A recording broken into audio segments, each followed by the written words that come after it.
Hello guys, today we'll see chemical properties of alkanes. So first chemical property is halogenation of alkanes. So we have taken example of methane. So when methane reacted with chlorine gas in presence of UV light or heat, it will give methyl chloride, or we can say chloromethane. Chloromethane is IUPAC name, methyl chloride is common name, and byproduct is HCl.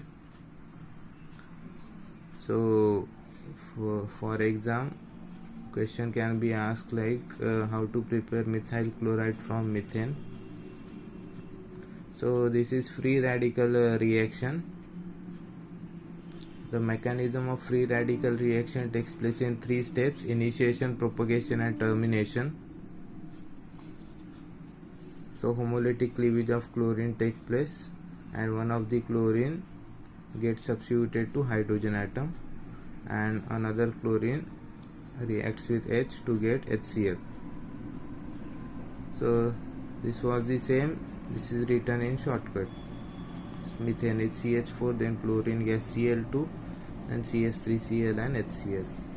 It can be further chlorinated, that chloromethane can be further chlorinated by chlorine only in presence of UV light. So what will happen? Another hydrogen of this is replaced by chlorine. So second hydrogen is replaced by chlorine gas. So we'll get CH2Cl2, that is methylene chloride plus HCl. We can replace another chlorine and we'll get chloroform from that, and there is again one hydrogen is left, so it will be again replaced.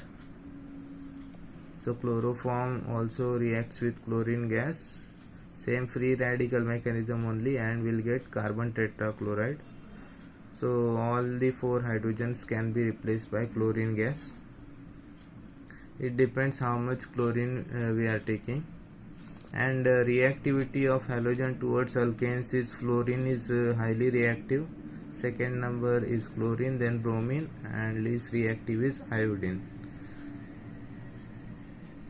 And ease of replacement of hydrogen atom from carbon is in the order of tertiary, secondary and then primary.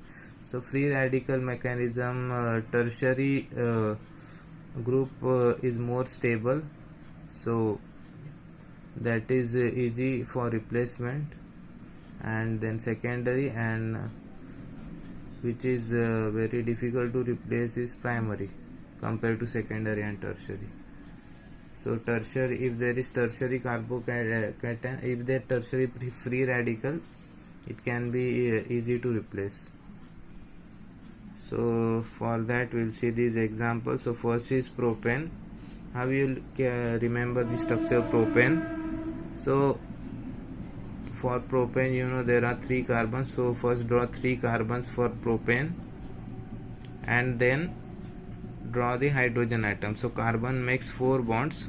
So first draw only 3 carbon atoms and then see how much bond each carbon is making. So this terminal carbon is making 1 bond, so remaining 3 bonds are of hydrogen. Middle carbon is making 2 bonds with neighboring carbon, so remaining 2 bonds are with hydrogen, so total will be 4. So carbon every time makes 4 bonds, so valency of carbon is 4. Again this is also terminal, so it will again give bond with 3 hydrogen, so CH3. So under chlorine and UV light 2 possible products are there, but according to this will be the major product, that is 55% yield of 2 chloropropane, 1 chloro is 45%. Again from name you can write the structure. So propane, first draw 3 carbons, then 2 chloro, so second carbon has chlorine group and remaining are hydrogens. Then this one is branch 2-methyl propane. So because it is branch 1, it will give this as major product. and this will be the minor product. So in exam question can be asked, how will you prepare 1-chloro-2-methyl propane from 2-methyl propane? So free radical reaction under UV light or heat, chlorine gas is used, and this is again, so this one is linear, therefore branch is the major product. So butane to 2-bromobutane. Again for butane draw 4 carbons, then this terminal carbon have CH3 because they are making only one bond, and middle carbons are having 2 bonds with neighboring carbon, so remaining 2 with the hydrogen. For 2-bromobutane, first draw 4 carbons, then draw bromine on second carbon. You can consider second carbon this also, and according to that you can write the structure of 2-bromobutane. You can substitute hydrogen according to that. So this is about the first chemical property of alkanes, that is halogenation of alkanes. Halogenations means substitution of halogen to alkanes, and it is done by free radical mechanism. Second type of reaction is combustion reaction. So combustion you can remember like that, addition of oxygen. Okay, combustion reaction, every time reactant side will have oxygen. Look here, reactant side always have oxygen in combustion reaction. And what will be the product? So here hydrogen and oxygen are on reactant side, therefore water will be the product for sure. Okay, remember this rule, whenever there is hydrogen and oxygen on the reactant side, we'll get water on the product side for every reaction. And what remains is CO2, that is carbon dioxide, and then balance the equation. This one is exothermic reaction, heat is minus 890 kilojoule, and combustion reactions are always negative. Next one is C4H10, again in presence of oxygen it will give water and CO2, only the stoichiometry is different. Heat evolved is minus 2875.84 kilojoule mole inverse. And this one is general formula for combustion reaction. So alkane CnH2n plus 2, and oxygen how much we are required, that depends on this formula, 3n plus 1 divided by 2. So n is number of carbon atoms, so that you will substitute here. For example, we are taking methane.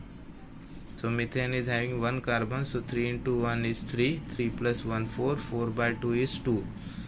Therefore oxygen comes 2 here according to stoichiometry. See here also carbon are 4, so 3 into 4 is 12, 12 plus 1 13, so 13 by 2, therefore oxygen comes 13 by 2. And these products are also dependent on that only. So see, that is NCO2. So for methane carbon is 1, so CO2 is 1. For butane carbon are 4, therefore CO2 is also 4 because of this NCO2. And that of water is N plus 1 H2O. So carbon is 1 for methane, so water are 2. Here carbon are 4, so water will be 5 because of N plus 1 H2O plus heat. The next reaction is pyrolysis. Pyrolysis is nothing but heating at high temperature. Heating at very high temperature is known as pyrolysis reaction. So it will give multiple products. So C6H4, that is C6H14, that is hexane, gives C6H12 plus also it can also give C6H8 and C2H6, and it can also give C3H6, C2H4 and CH4. So multiple products are formed in pyrolysis reaction. Pyrolysis meaning is heating at very high temperature. and no oxygen is there. So that is difference between combustion and pyrolysis. In combustion there is oxygen on reactant side and water and CO2 on product side, but in pyrolysis only heating takes place at very high temperature. And the next last one is reforming. So straight chain alkanes containing 6 to 10 carbon atoms are converted to benzene and its homologous on heating under 10 to 20 atmospheric pressure at about 773 Kelvin in the presence of V2O5, that is vanadium pentoxide, chromium trioxide Cr2O3, MO2O3, that is molybdenum trioxide, supported over alumina. The reaction involves simultaneous dehydrogenation and cyclization. So hydrogen is removed and cyclization also takes place in this reaction. This reaction is also known as aromatization or reforming. So in short, aliphatic hydrocarbons can be converted into aromatic hydrocarbons by vanadium pentoxide at 773 Kelvin, 10 to 20 atmospheric pressure. We can use Cr2O3 instead of V2O5, or we can also use MO2O3. So this alkane is hexane. So we'll getting benzene and hydrogen is removed. It is given here dehydrogenation, that is removal of hydrogen take place in reforming reaction, and cyclization take place to give us benzene. So straight chain alkanes give aromatic alkanes in reforming step. So that's all. These are the 4 types of chemical properties which alkane possess. Okay, first is halogenation, then next one is combustion, third one is pyrolysis, and last one is reforming. So hope you understand. Thank you for watching the video.